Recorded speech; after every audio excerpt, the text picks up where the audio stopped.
Iba't ibang serbisyong pangkalusugan ang inihandog sa mga residente ng Quezon City kasabay ng paglulunsad ng Lab for All program na pinangunahan ni First Lady Liza Araneta Marcos at ilan pang opisyal.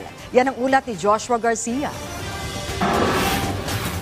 Libo-libong pasyente ang inaasahang makikinabang sa Lab for All, laboratorio, konsulta at gamot para sa lahat na inilunsad ngayong araw sa Quezon City. Maliban sa mga booth na meron ngayon para sa libreng check-up, laboratory tests at iba pa sa Quezon City Hall, mayroon din ang libreng gamot na ipinamimigay sa mga tao. Ang nasabing aktibidad ay pinangunahan ni First Lady Liza Araneta Marcos kasama si Mayor Joy Belmonte. Sa kanyang talumpati, taus-puso nagpasalamat ang unang ginang sa tulong na kanilang natatanggap kapwa mula sa pampubliko at pribadong sektor para mas mapaganda pa ang nasabing proyekto. Itong programa na to na Love for All, it's a way for us to show our love for the Filipino people.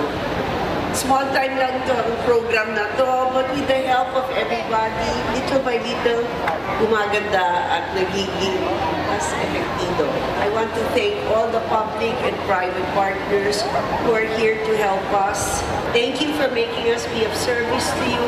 Sama-sama tayo babangon muli para sa bagong Pilipinas. Kasama rin sa mga dumalo ang ilang kalihim mula sa iba't ibang ahensya ng pamahalaan, gaya ni DSWD Secretary Rex Gatchalian, DILG Secretary Benhar Abalos Jr., Health Secretary Ted Herbosa, CHED Chairman Popoy de Vera, at DMW Secretary Hans Leo Cacda. Samantala, maliban sa lungsod ng Quezon, matatandaan na inilunsad rin ang Lab for All project sa Mandaluyong City, maging sa malalayong lugar, gaya sa Bacolod City at Sorsogon. Ito lamang nakaraang buwan ng Hunyo at Hulyo ngayong taon.